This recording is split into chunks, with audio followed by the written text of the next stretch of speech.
Hey everyone, welcome back to the channel. Well, today I'm going to take a look at this new little brushless drone from Snaptain. It's a foldable optical flow drone that has a very familiar name, and that name is the S5C Elite.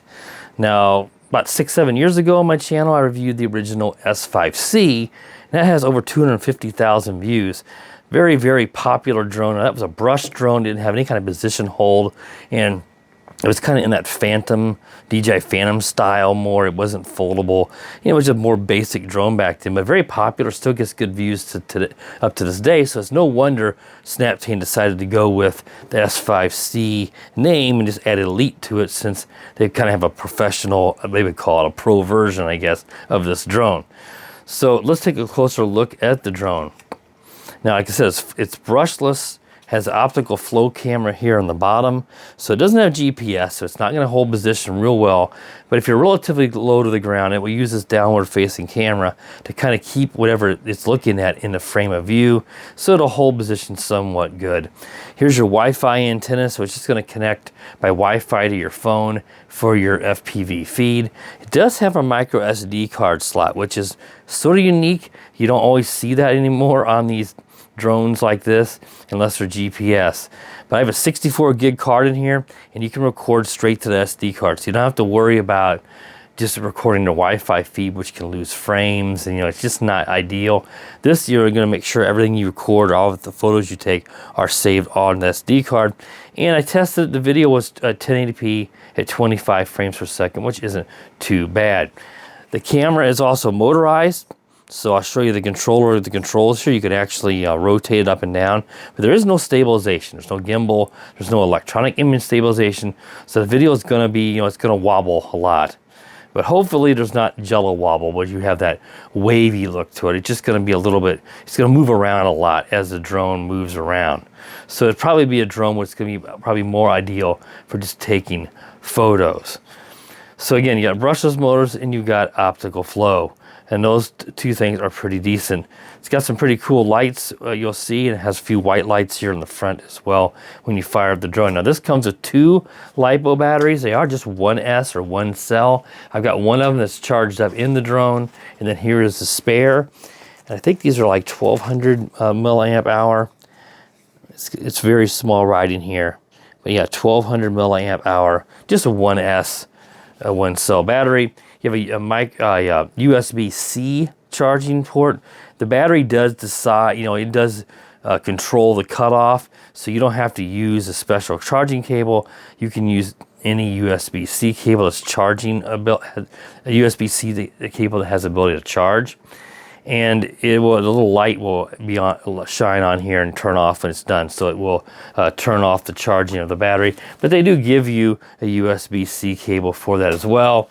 Here's your instruction manual, and then here's some spare props and some screws, and here's your typical little tools you get with a drone like that. And then here is the controller, a pretty standard type of controller. Now you have a cheat sheet, which is nice, so you got your emergency stop. Here we've got a 1 key takeoff and landing, so it's just going to auto take off and land. Circle fly is right here, where I do these spin like in circles as it flies around. Here's your 3D flips. Your camera up and down is over here, and your photo and your video is on the left. Now whenever you want to open it up here to put your phone in, here you have to see if I got it upside down. Flip it up like that. And here's your power button, long press that to turn on. Then you have your 2 speed rates. So right now it's in the lowest rate, so I'll be flying them both when we do test it. Then you have these little handles that you flip down to give yourself a little bit more comfort when you are holding this controller. Now it's a little bit windy today, so it's not probably ideal, because optical flow, is not going to be able to handle a lot of wind. So I'll try to test optical flow when I'm relatively close to myself and low to the ground, because after today it's going to be more rain and get very, very cold. So I got to take advantage of the warmer weather today, but unfortunately in the wintertime you're going to end up dealing with a lot of wind whenever you're flying a drone when it's warm. All right, guys, that's enough of going over what the drone all has. Let's get out now and see how it flies, so I'll be right back. All right, guys, I got it all fired up. You can see kind of the cool little lights here it has, and some blue lights here in the arm as well. Now, I didn't mention the app yet. I forgot to mention that. It's a Snaptain FPV app. I'll put a screenshot up here on of that, what it looks like. And that's what you use to be able to look at the FPV feed and be able to do some of the other controls within the app. So let's get this drone up in the air and see how it flies. Now, the wind is really kicking up now, like I said, so it's not going to be necessarily the greatest, but I need to do it today while it's not super, super cold outside. Okay, so I have it now connected with the app. Just connected to the Snaptain Wi-Fi feed, and then you can pull up the feed in the app. Let's go ahead and get it up in the air. Now, before we do that, we want to make sure that we do a recording. So you press the inside of the top left bumper here, and it shows we are recording that 1080p video. And then at that point, we can go ahead and do an auto takeoff if we wish to, and you just press this button here and hold it, and it will take off in just a moment. And being brushless, you know, it can handle this wind somewhat, but it's still going to be a battle, especially the optical flow. Now I'm in the lowest rate here. You can see it's really fighting it here. And I don't know if I'm going to be able to really test optical flow today. See, it's really wanting to take off. So I'm going to go up to the higher speed rate. And now I can move it around much better and fight this wind.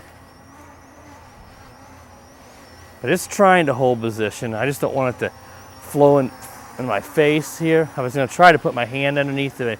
It's just a little bit too windy today to really test the optical flow. Let's see what, follow my hand? Yeah, it is. So it is working. The optical flow is following my hand. Let's show you the camera tilt here.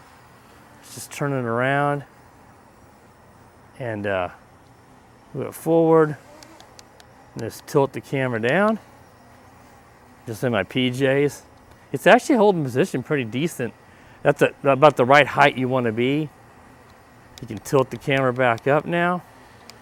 You want to tilt it up as much as you can when you're flying, because the forward pitch of the drone is going to make it want to film towards the ground. FPV feed, despite being close, is a bit choppy at times. That's full pitch and it's barely moving into the wind. That's in the highest rate. When wind lets up, then it starts to go. So that just tells you, despite the wind it's pretty windy, but it's not. This is not a great flyer for the wind, because even at the highest rate, you can see there's not tons of pitch. Now, when I get lower to the ground like this, then I can kind of get below that wind, where the fence is kind of blocking it, and we can fly around better now. Let's try that circle fly here real quick. I'm going to take it over. It's going to want to go right to left here. So let's get it over here and see if I can try that real quick. There it goes. Just spinning. We'll just give it some inputs and that'll cancel it. Whoa. Yeah, it's not, this is not easiest to fly with the wind today because there's no GPS. But when the wind lets up some, the optical flow definitely does work. We can try to do a few 360 flips, but again, it's going to be a battle with this wind. There we go. You just press the button and then the direction you want it to flip. And being brushless, you expect it to handle it. All right, flips just fine. Now, I typically like to have 2S or more on brushless, but on the more and more of these smaller foldable brushless drones, to keep the price down, they go in 1S, and they seem to be fine. I would just like to have a little more power of a 2S. But if you look on AliExpress and Temu, you see a lot of these budget, like $30 brushless drones. Now, they don't have optical flow, and they're not as, probably as nice as this one. The cameras aren't as good as this one, but they also have the 1S LiPo. But you can get, if you just want a brushless drone that's foldable like this, and you don't care about the camera, and you just want the brushless power, absolutely you can pick one of those up from AliExpress for I got one for $18 one time. I think I called it the world's cheapest brushless drone. At the time, it probably was. you can get lucky and pick it up for that price. Now I've been a bit under the weather. It's 2 days before New Year's, and whoa, man, this wind it's a battle here. I'm trying to bring it back, and it's coming. Whoa, is it gonna hit something? Oh, yes it did. That's just a wind. It's a heck of a battle here. And it's just telling me that beeping that it crashed. Everything's fine. We'll put it back down. Got a little scuff on the body. Let's put it down and see if it resets itself. It's telling me here, you know, it's still recording. But let's see. I don't know. Oh, the drone actually turned off. Well, we're gonna fly it some more here because I have a strong suspicion that we lost the video I was recording because it turned itself off. All right, guys, I got it reconnected. I don't know why it turned itself off. The battery didn't fall out. I don't know, but it turned itself off. That's why it beeps. It has a warning system, which is really cool. It lets you know if it's broke connection or if the drone would lose power. But like I said, we stopped recording video. There is some video recorded to the phone, so I may be able to use that, but I don't know if the SD card footage is going to have, if the SD card's gonna have any footage or not. So let's go ahead and record now, just so that we do get some SD card footage for sure. And let's go ahead and do another auto takeoff.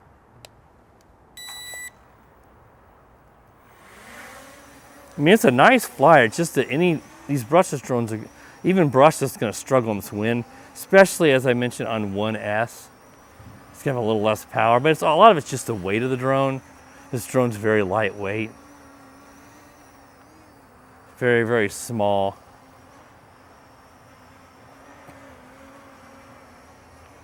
I didn't weigh this drone. I didn't think of it at the time. I'm sure it's going to be under 250 grams, but if I remember here, I'll weigh it when I get inside, and I'll put up the weight here just to let you know if it's okay in the US. I'm pretty sure this is going to be under 250 grams though. But just to confirm, I'll weigh it. But yeah, when you have something light like this, it's going to struggle in the wind, especially just on 1S. You know, like a DJI mini drone, you know, those are very light, but they're running on 2-cell on those. They're just a little more power. And they're GPS, so they're constantly making the fine adjustments to hold position so they can do better. This optical flow, which is working, you can see, look at it, it's working better than you would anticipate with the wind. Look at that. Not bad. Overall, this is not a bad little drone. It kind of come down to the price. Unfortunately, sometimes these Snaptains can be a bit high priced, in my opinion. They're no longer available on Amazon. You only buy these from either Snaptain's website, Walmart, or Best Buy is where I've seen them. So I'll put a purchase link to these. It's not a bad little drone. It's just that you need to get it for a good price. If this is going to be $150 to $200, which I think it might be, you'd be better off getting yourself a GPS drone, even an off-brand one, or just save a little more and get yourself even a used DJI Mini rather than buying this, because you're not getting any GPS. And most importantly, you're not getting any video stabilization. Whoa! Oh, that almost hit the house. All right, I'm gonna bring it down here. Let's land it here and then stop recording the video. And as you guys can see some SD card, let's take it up just for a moment here and just tilt the camera. But again, I mean, again, this wind's really causing problems. Let's land it here. I'm just gonna manually land it and then auto land just because of the wind. And we'll start recording, that way we know we've got for sure some SD card footage. That was a rough landing. Let's go ahead and just press that button and stop. So I know we got SD card footage for sure. If I had SD card footage from the first part of the flight, I'll have that included. If not, I'll use what's off the phone. Since we were close, hopefully the phone footage, if I do use it, is pretty good, but you never know. There was a lot of latency, In the feed here, you can see it'll go and then it kind of slows down, then it catches up. So I don't know, how it's going to look if I do use that. All right, guys, that should wrap up the review of the S5C Elite. Not a bad little drone. There'll be a purchase link down to it in the video description. If you're new to the channel, you like reviews like this or tech stuff, please consider subscribing. While you're at it, click the bell. That way you're notified when I do upload new videos. As always, guys, have a great day and Happy New Year's.